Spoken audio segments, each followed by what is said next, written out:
That if you want to work on a job, that you get paid a wage that allows you to have dignity around your work. That you get access to health care that allows you to live out the fullness of your life. And for our seniors, that because of the sacrifice and service that you have made, that you ought to be able to live out your days in dignity. We ought to make that true again in this state. And I believe that we can. And I believe more importantly that we will. But we're going to follow just a few short pieces of advice. We're going to organize like we have never organized before. We are going to travel this state to red areas, to blue areas, to purple areas, and talk to every voter. We have got to stop treating this race for governor as if it's the electoral college. It is not. Because there may be areas of this state that we may not win, but we can lose them less. And the way we lose them less is by going there. It's by talking honestly and truthfully with people and giving them a reason to go out and vote for something and not just against. We're going to deliver that in this race. Now, my grandmother growing up used to have a mantra that she would recite to me and my siblings every morning before we would cross the threshold of the door. Now, because my mother and father had to go to work so early, they would load us up in the car and drive us over to my grandmama's house, where she would let us sleep a little bit longer before she would get us up and ready for the day. I had one of those old school kind of grandmamas. She would do two things. One, she would take her bottle of olive oil and she would twist off that top of oil, and she would take the residue oil and she would build a cross on my forehead. It was her way of sending us out into the day with a blessing that no harm would come our way. And then she would repeat this mantra that will never leave me. She would say, boy, go to school. Mind your teachers. Get your lesson. And one day bring that education home. She would say, bring it home for your little brother and your little sister who don't know what it is yet. Bring it home. Bring it home for that little boy down the street that you play with. God knows where he gonna end up. Bring it home.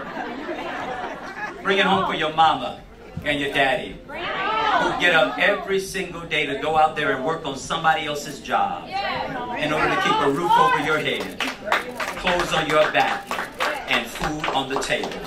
Bring it home. Now, I want you to know that as a kid, I didn't always know what my grandmother was communicating, but I would come to learn that what she was saying is, Andrew, this ain't just about you.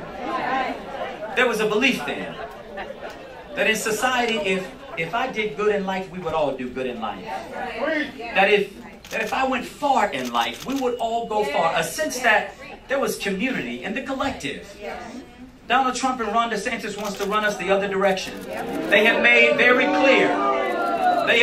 very clear their politics of division and derision and separation. But I want to let them know that on November 6th, we are going to send an unquestionable message, not just here in the state of Florida, but to the nation's capital, and it will reverberate around the world.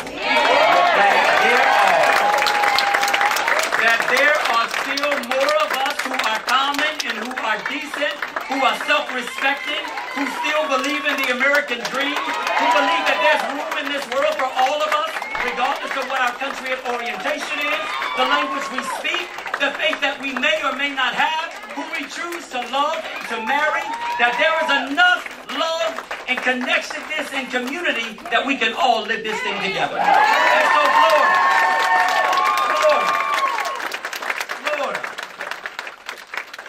Florida, instead of being a back-of-the-pack state, we are going to lead again.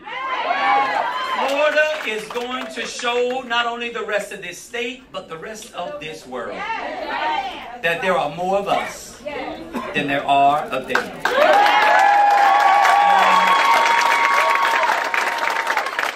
And as I've said along the way on this trail, if that lesson has to begin in this country in 2018, let it begin right here in Florida.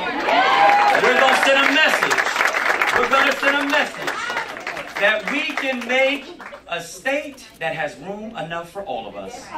They may rush to the politics of division and fear. We're going to choose hope. We're going to choose optimism. We're going to choose love, connectedness, and community. As your Democratic nominee, I am exceedingly proud of joining with not only this slate of cabinet members, but with Senator Nelson and Grace Nelson, as we move around this state to let everybody know that Florida is going to flip itself blue in 2018. And in 2020, we're going to flip this country blue and get you know who out of the White House. Along with all of you and all of us, my wife, R.J. Gillum, is going to join me on this trail. We are going to demonstrate by our example that there is love, comity, and decency that's still to be had in this state. We're going to run this race not only for our 3 children, but for the children whose names we cannot call and whose faces we cannot recognize. And I believe that we're going to be able to appeal to a greater sense of common decency that is going to make Florida the envy of the world. I believe we will do it. I believe we will win. I believe we will win. I believe we will win. And with your help, we're going to bring it home, not just for us, but for all of the people of the state of Florida. Let's get this job done, y'all. Let's flip Florida blue, and let's flip this country blue. God bless you. Bring it home. Bring it home. Bring it home. Bring it home. Bring it home. Bring it home. Bring it home. Bring it home. Bring it home, folks. Bring it home. I would like to ask all our elected officials to join me on the stage. Everybody who's an elected official, would you come up and join us up here? Florida Democrats. Florida Democrats. You've heard our winning ticket. Come on up here.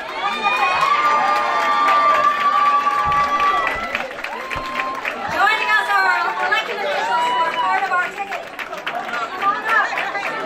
All the elected officials who are here supporting us as we turn the state blue, right? Come on up. Make room. Come on up. Florida Democrats, you have heard what is at stake. You have heard what we need to do. You have heard from our winning ticket. Are you excited?